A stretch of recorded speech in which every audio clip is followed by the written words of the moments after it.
Welcome to the video edition of The Fourth Curtain, featuring this week's interview. Catch the extended audio version with Alex and Aaron's commentary wherever you get your podcasts. On with the show.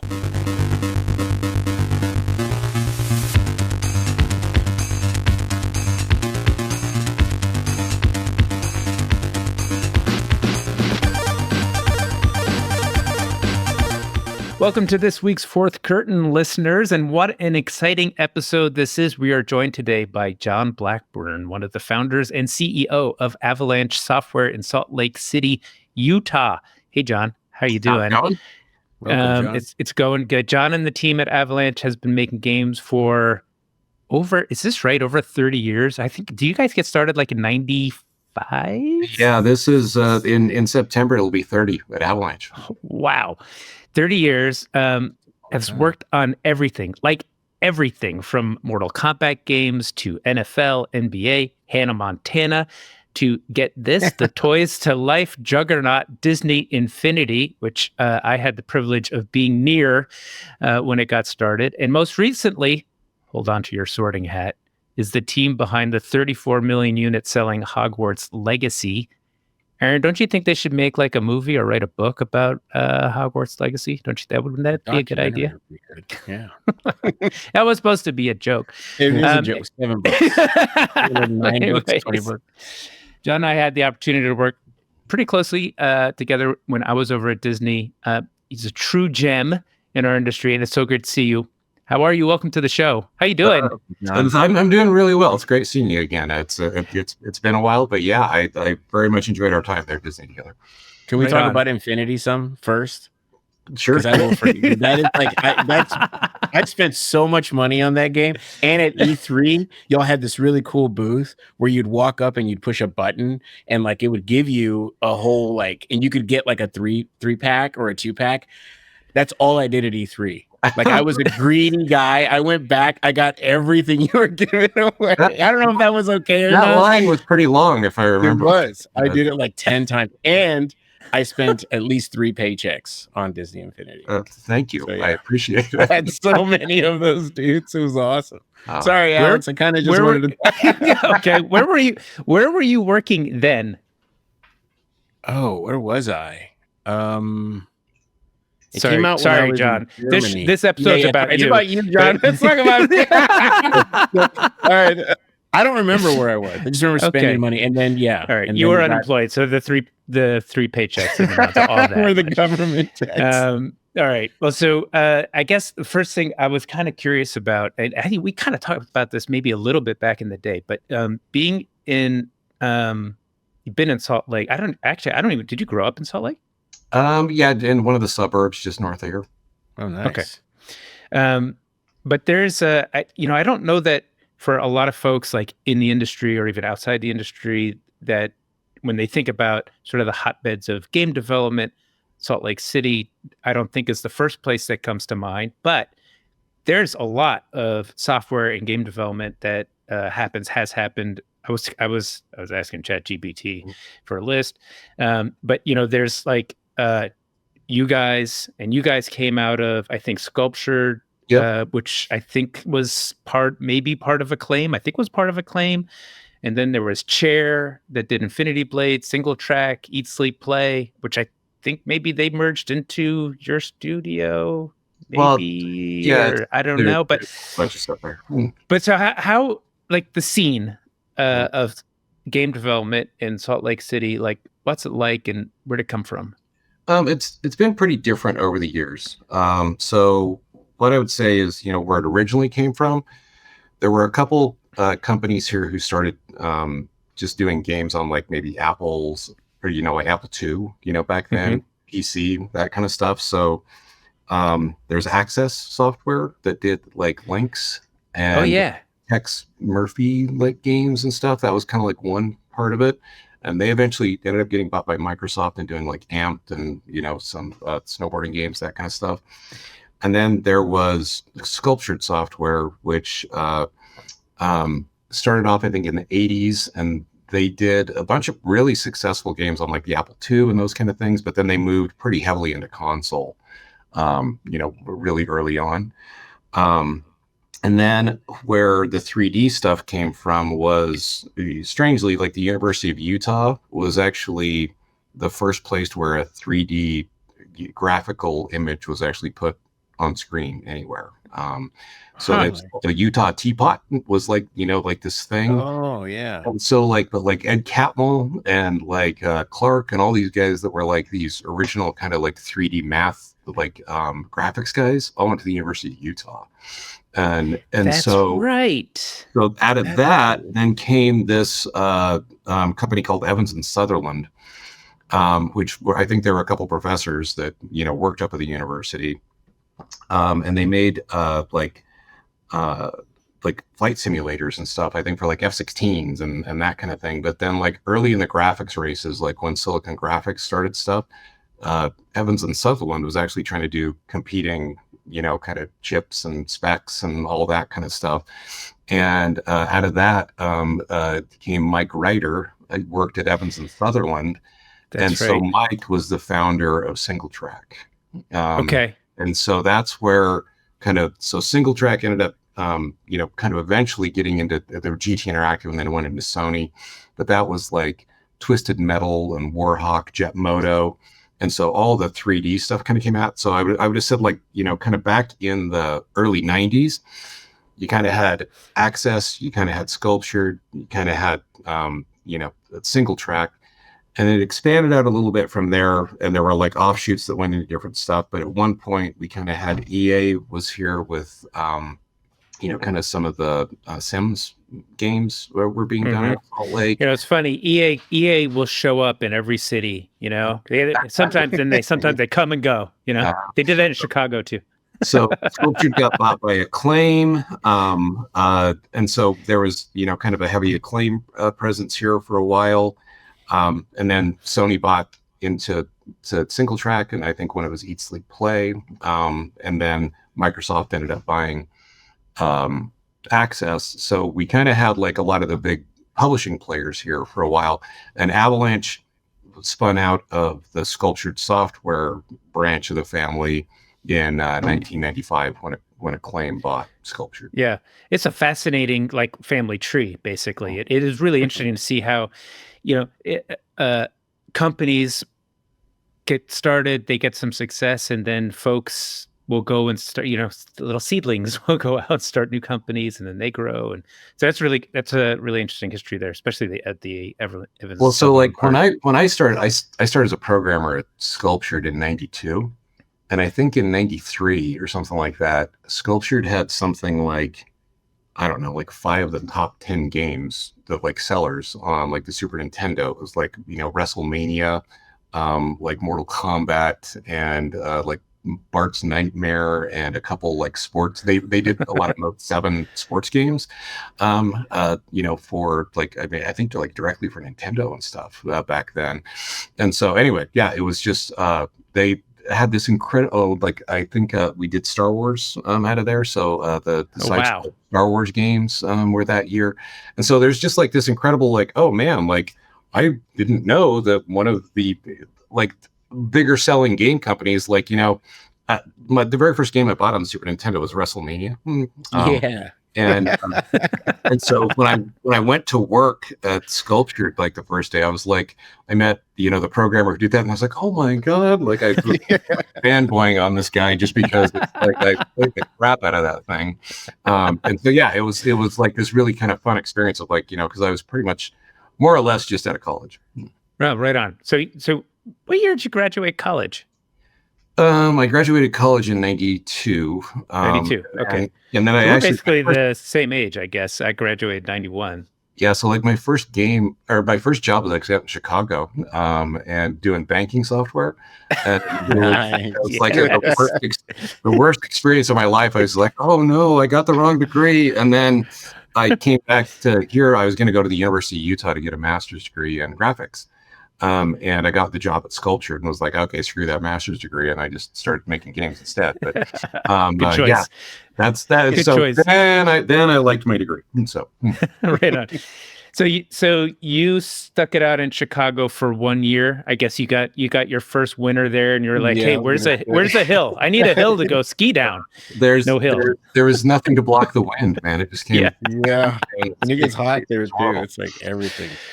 Right on. All right. Well, so you got a degree, a CS degree. You got a from. Did you say University? Weber State. Okay. All right.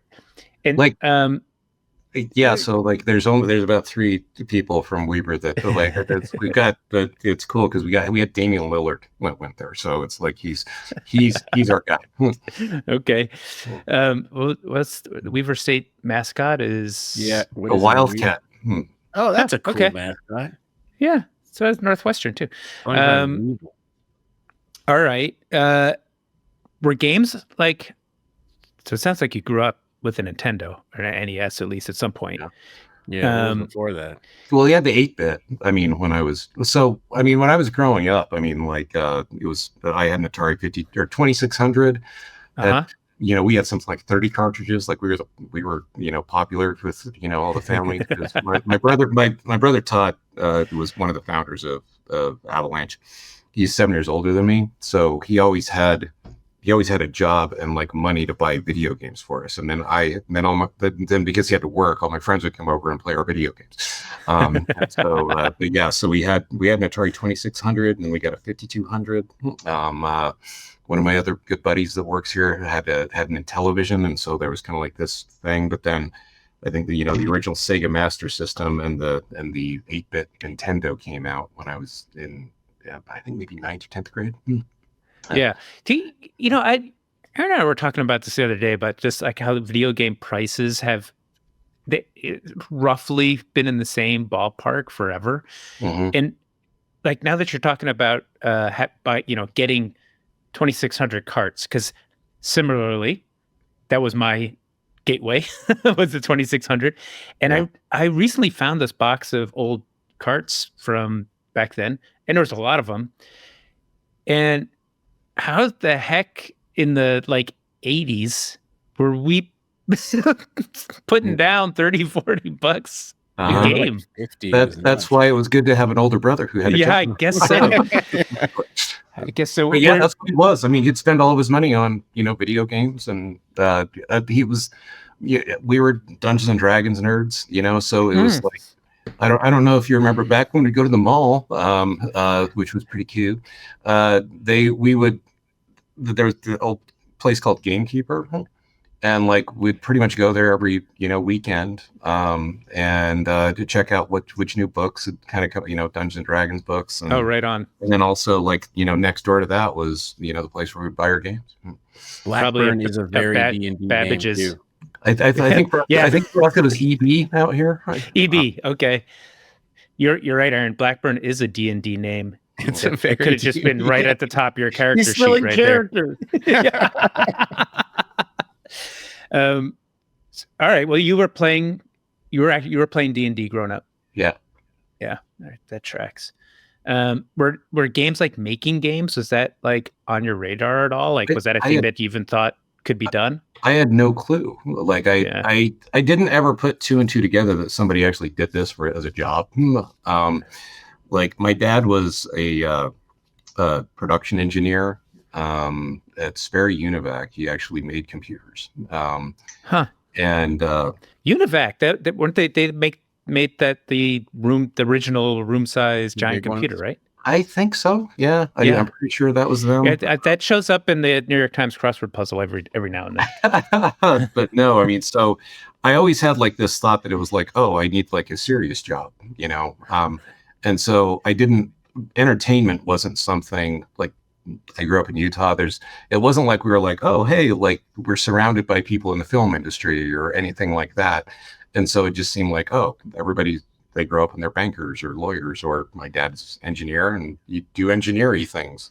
So when I did have the chance to stop doing banking software and start making games, I was like, whoa, this is, because I even thought on the graphics side, I would end up being something like work at Evans and Sutherland or something like that, on like combat simulators or something.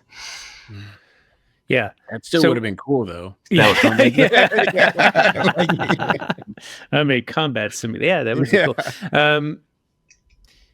This is a total random question, just because like we hear that a lot. Like, I didn't even know people made games. Do you remember the first time you ever told somebody like what you did for a living? Like, I make video games. Yeah. I was inordinately proud of working on Mortal Kombat. It was it was like maybe about a month and a half after I started at Sculptured. They were already working on the port of Mortal Kombat from the arcade to the Super Nintendo. And at the time I got put on there as a like this, they called it a junior programmer, which was really weird because normally there was just one programmer. And so I got this job as a junior programmer, and all the UI screens back then, they called the fluff screens. And so I started doing all the menus just to get you into the different game modes and all that kind of stuff. But the Mortal Kombat machine sat right outside my office. And so I'd get to go play Mortal Kombat like for free every day. So I got, number one, really awesome at Mortal Kombat. And so like when we go to the arcades and stuff, it was just like, I had never been that guy at the arcade, but then I was, because I knew everything about the game. I knew all the special moves. I knew it all. Awesome. You saw the code. So when I'd go to the arcade and people would be like, oh, how are you so good at this game? I'd be like, I work on this game. Like, and so there was like, it's like, we're making the Super Nintendo version. And like, cause nobody had NDAs or anything back then. I mean, it wasn't like this big secret or anything. And so we're like, yeah, we're making a Super Nintendo version. There's one of these outside my office. That's awesome. So yeah, there was a little bit of like you're really cool in the arcade, when you can say that. Yeah, that's you probably started like 2 or 3 video game careers right there. Yeah. All right, so if we kind of fast forward back, you're at Sculptured, and you and a few folks decide you're gonna bust out and start your own studio, or how did Avalanche get started there? It's funny because there was a group of us that went to lunch together every day, and a couple of the guys were artists and had left and gone to another company that did primarily art. And so that was one of my best friends at the time. And so he still lived near Sculptured, and there was this little tiny kind of tough shed looking shack that was next door to Sculptured that was this little beer bar. And we'd meet him every Friday evening after work, and we'd just chat about what we were doing during that week. And they had a bunch of artists, but they needed programmers. And the other guys that we went to lunch with were all programmers. And so, Sounds like peanut butter and chocolate right there. Yeah. So this guy was like, hey, like, would you guys want to, basically come down and work for us? But we would have had to commute like 45 miles south of here. And we're like, if they'll start an office like in Salt Lake, then sure, we'll do it. And they were like, well, no, we really only want to hire people that are committed enough to commute that 45 miles. And we were like, yeah, then that's not going to work. That's like, we were, I guess, too lazy to drive or whatever. And so this friend's boss ended up calling us and going, well, like, look, we could just subcontract this to you, and you could just start your own company, and you guys could just do all the programming, on this game. It was actually a Marvel 2099 game. And so it was going to be for, I think, Mindscape at the time. Huh. So Mark Flipman used to work at Acclaim back then. And I'd done a lot of the games that we had done up to that point. So I knew him as one of the producers from Acclaim. And he had left and gone to Mindscape, had contracted this stuff to this other company here locally. And then they basically talked us into, he knew that like Mindscape was comfortable because they knew us as some of the programmers on like some of the, wrestling games and the products that would work for them. and it all just ended up working out. So we ended up starting a company to subcontract that. But what we didn't realize was that year, Acclaim was going to buy Sculptured Software and Probe. And so Sculptured was making like, I don't know, something like 20-ish Super Nintendo games a year at the time. And I don't know how big Probe was, but Probe was in England. But Sculptured had done all of the Super Nintendo versions of Mortal Kombat, and Probe had done all of the Genesis versions of Mortal Kombat. Acclaim bought both of those in 1995, but that was the same year that Midway, all the arcade rights were no longer Acclaim's for the home systems, but reverted to Midway, and Midway decided to start as a publisher that year. Midway didn't have anybody to make these games for them. And so one of our other partners, Gary Panacho, he was from Chicago, and his brother worked for Midway.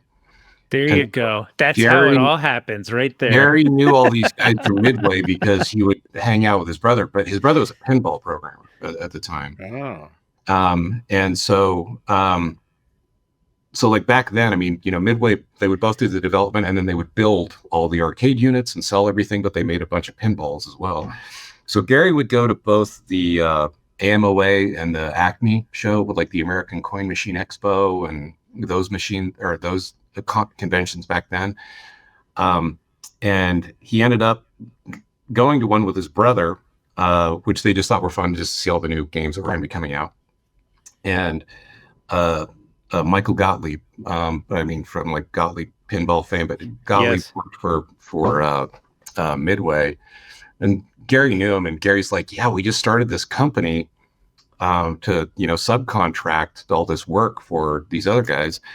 And Gottlieb was like, he's like, weren't you guys the ones that just did like Mortal Kombat 3? And he's like, well, two of us were. Two of the other guys worked on WrestleMania Arcade. And they were like, okay. And so they went and got like Kenny Podesna, and Kenny came over to, who was the executive, I believe, at the time. And Kenny was like, we need we don't have anybody to do these games for us, and we need Ultimate Mortal Kombat 3 like almost tomorrow. So, and you guys know the code, right? Gary's like, well, yeah. So we then got our first Mortal Kombat contracts like immediately thereafter. I mean, within a month of starting the company, we were because of that circumstance where Acclaim no longer had the rights, and Midway did, but Sculptured and Probe had both been bought. They had nobody to go do the work from before. They had to take a chance on us as a brand new company, and so we did.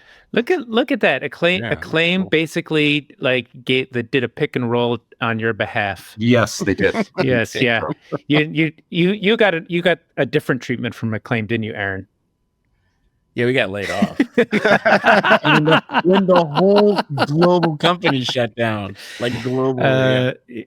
Well, that's an amazing origin story. Like just all like a perfect storm. Yeah, it feels like coincidence on top of coincidence. Like I don't think it's a great game to start with too. Like if I read that in a book, I'd be like, man, that's never going to happen. It did. Yeah. No, if you wrote that down, here's my business plan. Would you like to invest in this? Yeah, no, that would never happen. But it was pretty much based on luck. But then I oftentimes tell people all this stuff. What ended up happening was then we did Mortal Kombat Trilogy on the PlayStation. That's cool. And so there's a couple interesting stories about that. So Trilogy, they wanted to do, kind of an ultimate version with like where, all the characters were and those kind of things. And the Nintendo 64 was going to come out that year. And we all wanted the Nintendo 64 because we were like, this thing is going to be the best thing since sliced bread, because it was a cartridge system, and cartridges were so cool because there were no load times, and so the Saturn and the PlayStation 1, the PSX were already out. We were like, load times kind of suck because like, just who wants to wait for the game to like load up? I mean, it was just such a foreign concept at the time. And Midway came to us and was like, hey, we want you guys, we have this idea to where we're putting together all the characters from all of the different Mortal Kombats into one thing, and we're going to sell that on the N64. But they had an internal team down in San Diego doing that. And then we had they needed the PlayStation version done. And my brother Todd, who was, like I said, one of our founders, had actually done the PlayStation version of WrestleMania Arcade, which was Mark Trammell's big wrestling, kind of game on the coin-op. And so they were like, hey, do you guys want to do Trilogy? And we're like, well, we'd really rather do the Nintendo 64. That would be so much better. And they're like, no, we got that covered. What ended up happening was, so we did the PlayStation version, and we didn't understand this would be awesome at the time, but we had a small royalty on all the units that we sold. But we went into the classics program. So we didn't realize that there would be such a thing as a classics program. So like the Nintendo 64 couldn't do it because it still cost too much money to make a cartridge. So they couldn't dramatically reduce the price of a game. But with a CD, you could. Yeah. So once we went into the classics program of that, we did something like another couple million units when we went into classics, because you could go buy this awesome game for $20 at the time. And we were like, oh, these CD games are awesome. I don't mind the load times anymore. All of a sudden that was cool. But we made a lot of royalties on that game, and all of us were very afraid of being bad businessmen.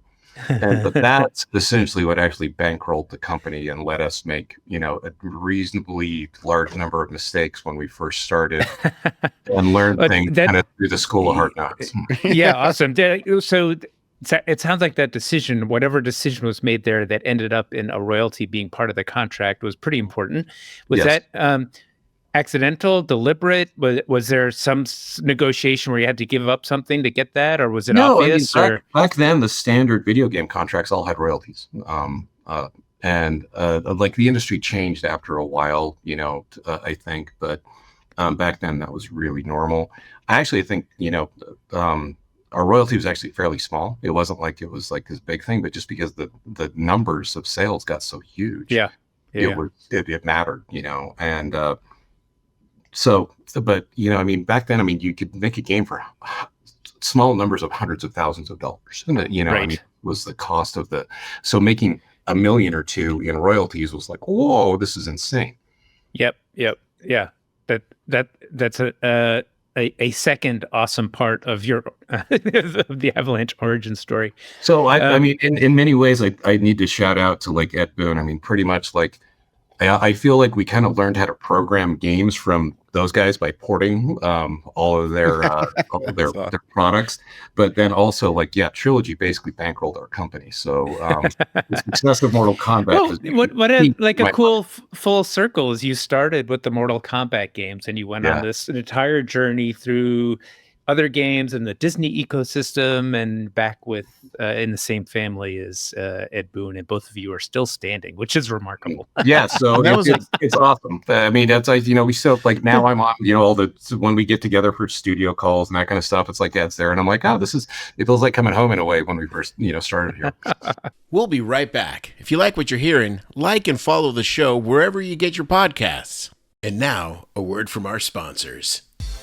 Great games aren't just made, they're crafted, pixel by pixel, idea by idea. Amber doesn't just develop games, Amber forges the future of play, one project at a time. From the magic makers at Disney to the tech giants at Amazon and Warner Media, the biggest names in the industry trust Amber to turn their wildest ideas into reality. Why? Because the talented teams at Amber believe in pushing every boundary, breaking every mold, and having a bit of fun while they're at it.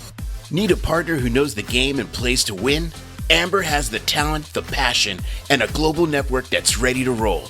So let's skip the loading screen and get straight to the action. Discover how Amber can power up your next project at amberstudio.com. Do you want your game to live forever? To supercharge it with immense powers of endless content, a buzzing gamer community, immortality, and coin? CurseForge for Studios. an exclusive service for visionary game developers. Allows you to add safe, cross-platform mods to your game and enjoy all the benefits of user-generated content without any of the risks. With CurseForge for Studios, you can harness the creativity of our 165,000 devoted creators and the traffic of 43 million monthly gamers. You can also level up with premium mods and grant your game new revenue streams. Trusted by AAA studios, CurseForge for Studios is an immortality potion for your game. Enter studios.curseforge.com and join the UGC era. Leveling up your game dev career but not sure where to start? Maybe you're trying to break into the industry, looking to connect with other people who are making games. Consider joining the International Game Developers Association, the IGDA, the world's largest nonprofit member-driven professional association serving all individuals who create games. I was in the IGDA in Chicago, met a lot of people. Great way to network. The IGDA exists to support and empower game developers around the world in achieving fulfilling and sustainable careers. Discounts, Educational and advocacy-based resources, mentorship. and solidarity across 160 plus chapters. To join the IGDA, visit igda.org/membership and use the code IGDA 4th Curtain 15, no spaces there, To get 15% off 1- and 2-year memberships, as well as a student membership. Joining the IGDA is a great move for your career, and as a nonprofit supporting everyone making games, it's a great move for the whole community. Join today. Hey listeners, it's Alex from the 4th Curtain. And Darren here, we want to give a quick shout out to the team at High Vibe PR. High Vibe PR is our boutique communications firm. They're all about companies and brands defining the future of gaming, entertainment, and culture. Look, when you're doing something big, you need the right people to help you tell your story. And High Vibe PR, they're the best at making it happen. Absolutely. They've helped us at Look North World level up our messaging, connect to the right audiences, and stay ahead of the curve in this ever-changing industry. So, if you're looking for a PR partner who gets gaming and entertainment like no one else, check them out at highvibepr.com. That's highvibepr.com. Go give them a look. You won't regret it. And now, back to the show. That was 96, right? Late 96 to 98? Which piece? 96, 98? The Trilogy game? The Yeah, I Trilogy think game? Trilogy was, I think we put that out in 96, yeah. Yeah. Okay, Wow. so from there, you know, the origins of Avalanche to where basically I meet you, which is at Disney. So Correct. some things happened. Obviously, you guys got acquired by Disney. How did that come about? So it's interesting because, like, so for probably about the first 5 years of Avalanche, we were known as a porting shop. We basically worked primarily with Midway. We would primarily port coin-op games to the home systems. And so we had, worked on NBA, Showtime, which was kind of the follow-up to NBA Jam. We worked on NFL Blitz for, kind of a couple years. And after that, it was interesting because a lot of the executives at Midway San Diego ended up kind of blowing up and going out to some of the different kind of publishing companies. And so those publishing companies would then call us because they knew we were a good studio to work with. We were fairly close. That's the thing about the Salt Lake ecosystem that's really weird. We're close enough to California. Like, it's hard to get people to move here. But once we do, they kind of tend to stay just because it's cheaper to live here. Kind of quality of life's pretty high with skiing and mountain biking and all that kind of stuff that kind of goes on. Utah's probably the most gorgeous state I've ever been to. And so it's like, there's, it's got a lot of stigma, with around Salt Lake, just, kind of the origins of the state and everything else. But I think that the reality is when you live here, it's actually really nice. And it's a very family, kind of environment and stuff. So we're nowhere nearly as cool as California, but an hour and a half flight is really nice. And so publishers a lot of times really liked working with us because we were close. We could be somewhat cheaper than studios in Los Angeles and those kind of things. So all these executives ended up going to THQ and Electronic Arts and those kind of things. And so we went from doing just porting games to we had started working on our own engine. And we built the foundations of our own engine that became like for a platformer. Platforming games were huge. Back then there was, a ton of them that were kind of coming out.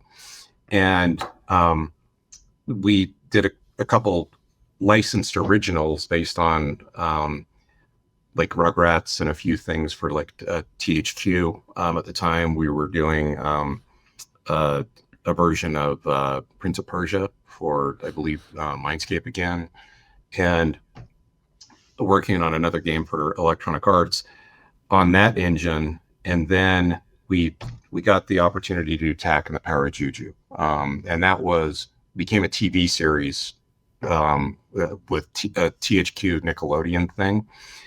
And we ended up doing 3 of those from, I think, like 2002 through 2005. And that's when Disney decided to come back in and become, instead of just licensing their games out, they were going to go be a vertical publisher again. Right. And when they did that, now back to the Salt Lake thing, Mike Ryder, who was kind of that founder of Single Track, ended up working at Disney, and basically flew through town asking us to kind of work on a new movie game for them. And we started that off, and after about 3 months of just a really successful, like, we were really good at making platformers at that point in time. We were just kind of killing it on our milestones. He's like, we really just want to acquire you guys. And so in 2005, we'd, I think, done maybe like 3 milestones on, we were doing Chicken Little at the time for them. But then they pulled the trigger and acquired us. Right on. How many folks were in the studio at that point? Like, so from the beginning into that point when you got bought by, how big was the team then? So I think we were about 115 when Disney bought us. Oh, wow. Okay. Right on. And I do remember the engine. Your guys' engine was like amazing. What was it called? It had a name, didn't it? Octane. Octane, that's right. Tried to make it sound like something that went really fast. And powerful. Mm-hmm. This was a thing that I was really curious about, because I believe today you're building on Unreal. Is that right? Yeah. We switched when we transitioned from Disney so everything we did through Disney was built on Octane, and then switching to Warner Brothers, we transitioned to Unreal. Then was that what kind of decision was that? Was that productivity? Was that contractual, financial, anything? No, what? I think it was a pragmatic. Was like it was.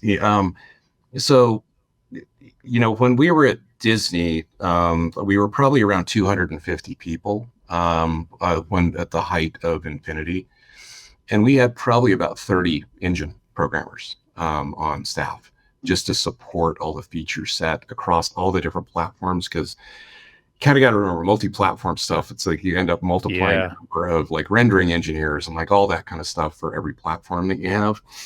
So there was kind of like the tool side of it, and then each different hardware platform would work on. And then I think we were supporting like maybe 4 platforms at the time. And so we were pretty proud of like 30 people. It's a lot of money to spend on just an engine. And when we started up at Warner Brothers, we basically cut back to 125 people, and so we couldn't have an engine team that was that large anymore to support the engine.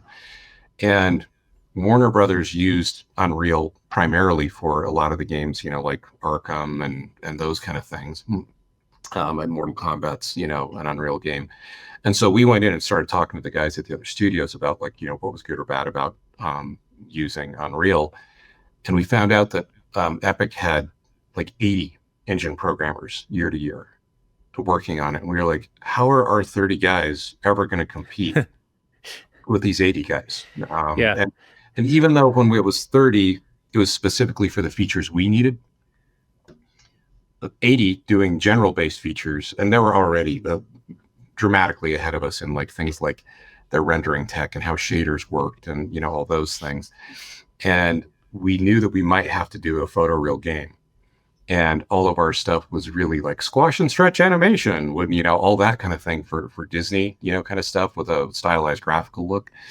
We were just like, there's no way we can really keep up with what Epic was already doing with Unreal. So we decided to.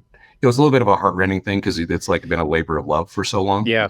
And they look good too. Those Infinity games look fantastic. And so, the thing is like we just kind of, came in with Warner Brothers and jumped in with both feet into like, okay, let's do the wholesale transition over to Epic. Yeah. Well, that makes a ton of sense. And Hogwarts looks fantastic too. So Hogwarts is on Unreal. Infinity was on Octane, right? Yeah. And so this is it's kind of funny because the first game that we end up making for Warner Brothers was in my mind in so many ways like this pile of risk to where it was like it's our team's using a new engine to do something bigger than we've ever done before, trying to hit a photoreal target. It's an open world game that's more for a core audience than for kids and family. I mean, all of these things were like, there's like risk on top of risk. And, the execs at Warner Brothers were like, hey, but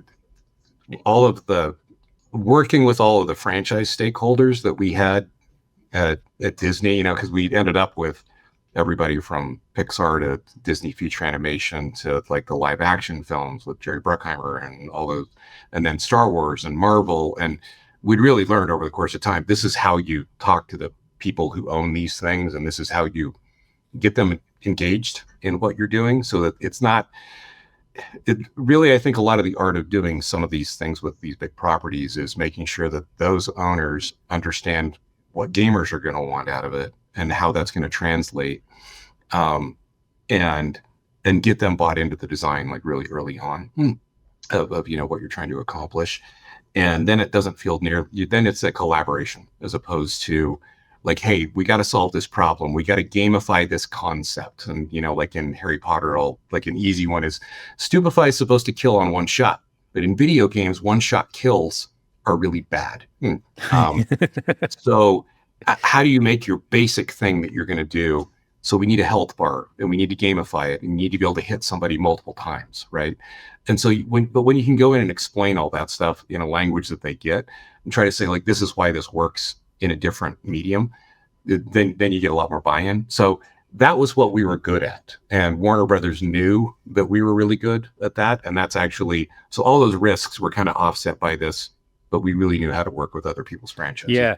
That was the thing I'm really curious about too, is like, so, and we got to talk about Infinity, but your experience at Disney and now your experience at Warner, they're two of the largest media companies in the world. Operate a little differently, I think, than other maybe more traditional game companies like an EA. What I mean, I guess, is that the big sort of learning takeaway difference there, is that you end up working with all of these creative stakeholders and trying to learning how to communicate intent and design is what else is different? Because you've done everything, Right. I mean, I guess, fundamentally, both Warner Brothers and Disney are very different from most of the other just traditional game publishers, because we'd worked for most traditional game publishers. We'd done a game for almost everybody, I think, except for Activision by the time we got bought. But what I would say is even Disney and Warner Brothers are pretty different internally with their kind of the culture around working with the stakeholders and also, games in general. Like, it's interesting because at Disney, games were seen as an offshoot of all of the consumer products that they would do that would try to support a film to go out and be like this huge event. And at Warner Brothers, games are more thought about to be the art form in and of itself, trying to be the expression of that franchise as a game. And I think that's how you see a difference in Disney always would put out a game that would come out at the same time as a movie. Warner Brothers puts out a game when that game is ready to be put out for that franchise, and they're not really. I like that. Well, yeah, you see no anxiety there. So you look at Batman, and it's like what the guys at Rocksteady did was make Batman an awesome video game franchise. Yeah. Great game. And so, out in its own right, it didn't need to, kind of live as part of it. And same for what you guys have done too. And that's and so I felt like Shadow of Mordor was same thing, and then I feel like they had basically kind of figured out the recipe there, and that's kind of where we got Hogwarts Legacy. It's we were able to go say, what do fans of the Harry Potter franchise want the most in a video game? And it's it was pretty obvious they want to live and go to Hogwarts, and that's probably a single player RPG. And so we were able to go kind of try to make that fit best in the world to make this a really awesome Harry Potter experience, your Wizarding World experience in games. Yeah, super cool. What was it gonna? Oh, what was I had a question on the tip of my tongue and I forgot it. Don't worry, Bryen will edit this little aside out. Yeah. But it's remarkable to me, the studio system that Warner's put together between you guys, our friends in Chicago working on Mortal Kombat, NetherRealm, and Rocksteady. I remember you remember Jean Marcel over at Disney. He took me over to go visit Rocksteady when they were just had released Arkham. Yeah, an incredible studio. So similarly, when I walked in the door to visit you guys, just the culture, the vibe, and just the mastery is just so impressive. What's it like working in a studio system surrounded by peers of that? At that level, do you guys hang out together? Do you and Ed Boon play Mortal Kombat on an arcade machine every now and then? I have done that with Ed. It's been years. That's cool. It's I mean, we conventions and those kind of things. Yeah, we definitely get together. I probably talk to Ed and Sean almost weekly, right? So Sean's the studio GM there, and Ed's obviously the head creative guy. I have good relationships with the guys over at Rocksteady and, stuff. I mean, there's honestly, I think Disney had more of a sense of try to bring the studios together and have them collaborate on stuff. I think that was kind of... Disney felt like it was a real top-down, kind of organized company, and therefore, somebody at corporate would say, "Hey, we're going to have a studio thing. Like, let's get all the studios together." At Warner Brothers, everybody's very independent, but then we all reach out to talk to each other from that independent model, trying to say, like, "Hey, we're trying to solve this, hard problem with, like, I don't know, like facial animation or character realization somehow." And yeah, we all work together on those things. So that's cool. Do you ever give each other notes on games and development?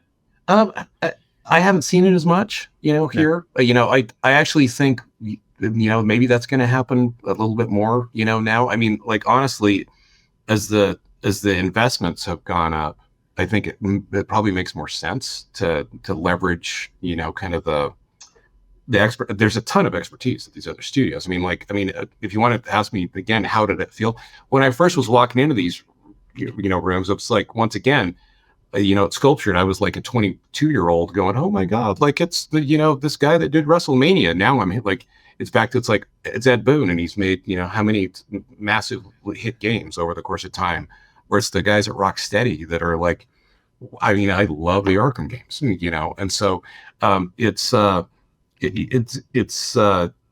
awesome and somewhat intimidating. And then, I mean, like, look, when we were making Hogwarts Legacy, we were like, man, we can't mess this up. I mean, there's both for the fans' sake, where it's like, we wanted to make sure it was a good Harry Potter game, but at the same time, it's also like you're trying to live up to like what, the bar that's being set by these other studios.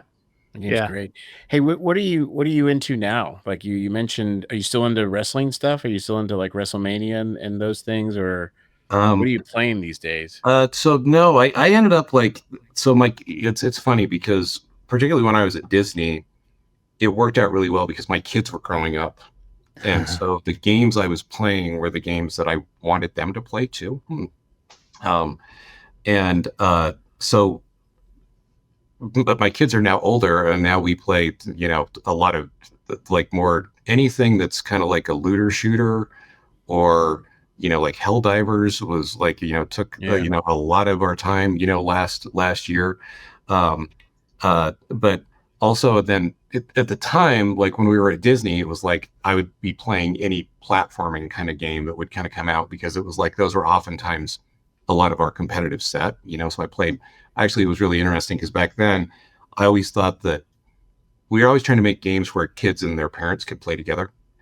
And the funny thing is the other big competitor there was Traveler's Tales, who did all the Lego games. So and so once again, then, kind of coming in here, it's like, one of the studios I haven't mentioned yet is here. That's right. Also got Traveler's Tales, right? And so it's funny that it's like there's a lot of DNA of what, like, we've actually kind of done a lot of what Traveler's Tales has done. We share a lot of stuff with those guys about that, and the kids and family space. And then now on the other side,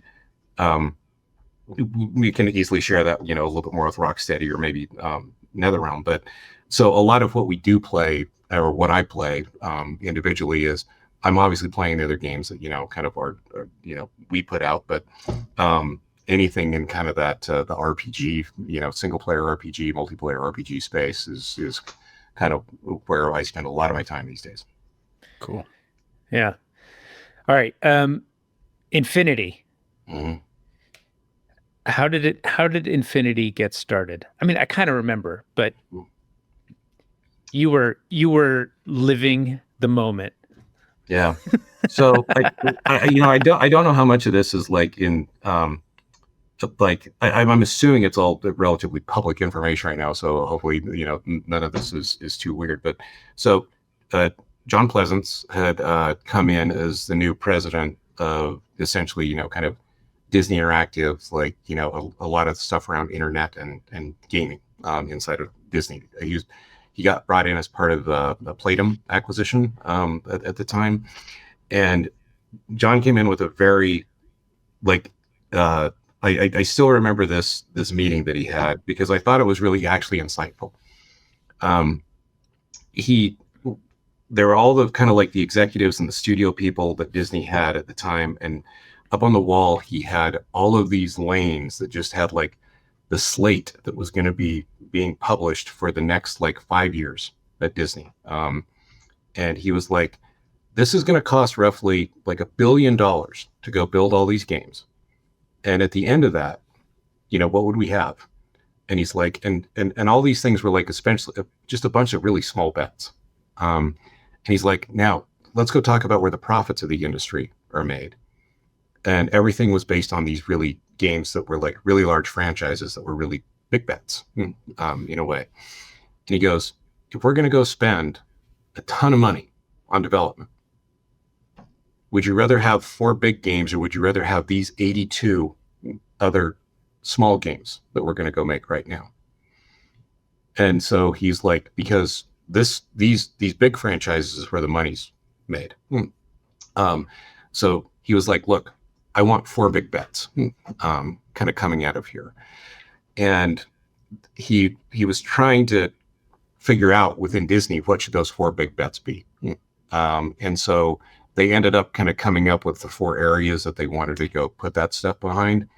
And there was a kids and family kind of Disney film, Pixar film kind of hub that they wanted to make. But this was also right at the time to where the licensed games for those films were steadily decreasing in sales year to year. And gamers were becoming more quality conscious about the game franchises themselves.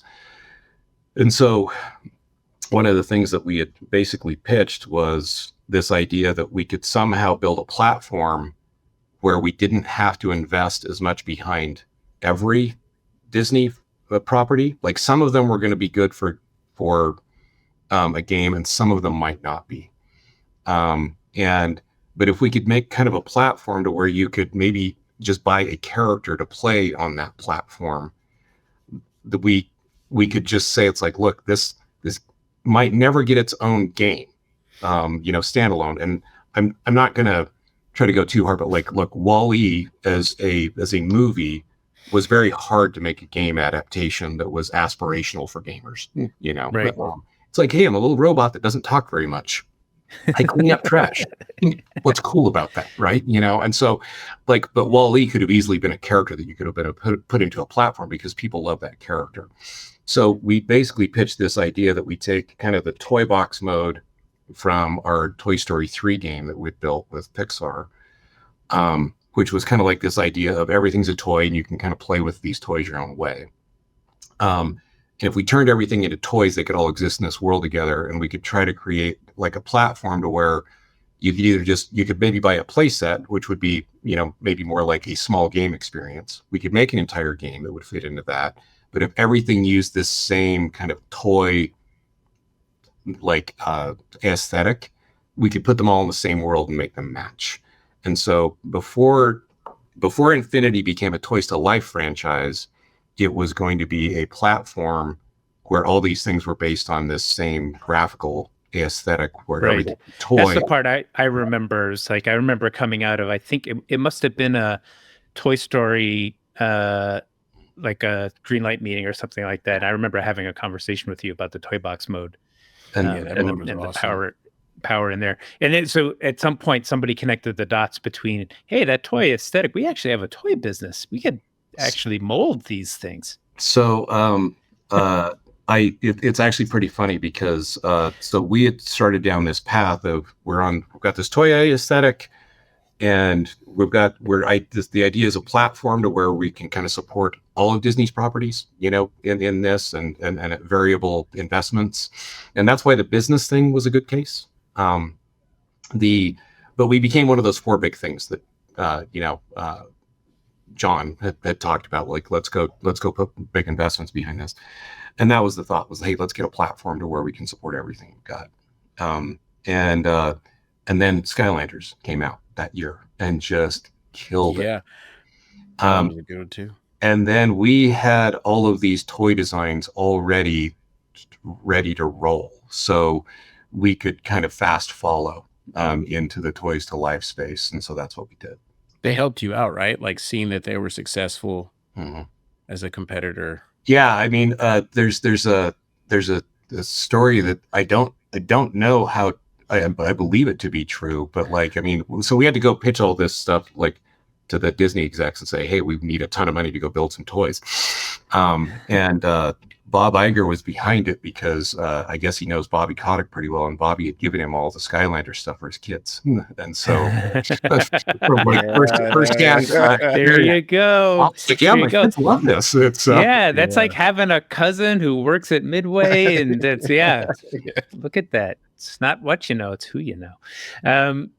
All right, we're getting close to the hour here.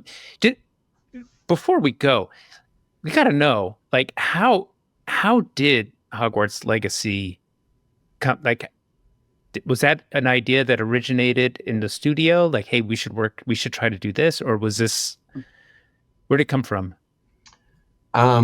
So I think it came from multiple places at the same time. The studio definitely, that was the very first thing we asked when Warner Brothers picked us up. They were like, what do you guys want to work on? We were like, Harry Potter. And, we had, at Disney, we had seen all of the, like how popular are franchises, kind of things, because Disney cared a lot about that. I think all media companies do, right? But Harry Potter was the one that was up there with all of Disney's top, franchises, Spider-Man, Marvel, Star Wars. And so we knew that there hadn't been a game for a long time. And so we definitely looked at it through that lens of like, Arkham, just a Harry Potter game that comes out on its own, like this could be like an Arkham kind of success, in video games. But when we first got to Warner Brothers, there wasn't an obvious path forward on that because the history of kind of all the Harry Potter games were they had to be based on the books. And there was really no mechanism to say, how do we make new creative content in the Harry Potter franchise that isn't basically a retelling of the books in one way or another? And from a business investment standpoint, it's really hard to just go say, well, hey, as a standalone thing, let's go redo the Sorcerer's Stone or something on the PS5, And so the marketing team at Warner Brothers had been working with J.K. Rowling's kind of creative / business team on how can we free up the creative space so that we can actually do something that's kind of like new content in here, that where we can kind of tell our own stories. So there was, before we ever even got there, that was underway. But when we did arrive, we said, hey, we really want to do this. And they were like, no, we can't, because we haven't figured out how to treat new creative stuff here yet. And then I would say maybe 5 months, like, so we were doing, what we felt like was like a kind of a bridge game for Warner Brothers at the time, which was Cars 3. Because Avalanche, kind of had a bunch of tech, the Cars 3, the movie, was going to be coming out. We basically switched all the graphics over from like, a play set that we were going to do for Cars 3 under Infinity, and basically made it a Cars 3 standalone game so that it looked dead on to the characters in Cars, and finished that game up. While we were working on Cars, the marketing team had worked out with J.K. Rowling's team this idea of Portkey Games. And Portkey Games is a label that says this stuff is true to the world, but not canon in J.K. Rowling's, kind of terms. And that was going to enable us to go create new content that were new stories as video games in the Harry Potter universe. So in Portkey Games, when that agreement came into being, then it was like, okay, we can go invest a big amount of money behind, something like this. Huh. That's super cool. So you had a little bit more creative freedom than you might have if without sort of that structure. Yeah, absolutely. So we wanted to be able to go tell, it needed to be your experience Right. of going to Hogwarts. And so you kind of have to, that's the thing that all the fans had been really like, they wanted to go to Hogwarts, right? And we needed some ability to not tell Harry's story, but to tell your story. Right. Yeah, it's a really cool place walking around there. Like, I just walk around it sometimes. Yeah. Like, it's so cool. Honestly, so you should see like that the castle's like something like 40 stories or something like that. And like one of our level designers basically had to go become the architect of Hogwarts and actually make it all hooked together. I don't think there's any other place in the world that all of Hogwarts hooked together. Wow. And so, Jason putting all that stuff together was like this incredible feat. I mean, look, there's not all 40 stories are fully fleshed out, and some of them are just little, like, oh, it's the top of this tower, and there's, 5 stories of that or whatever. But yeah, it's big. It's a really, really big place. Yeah.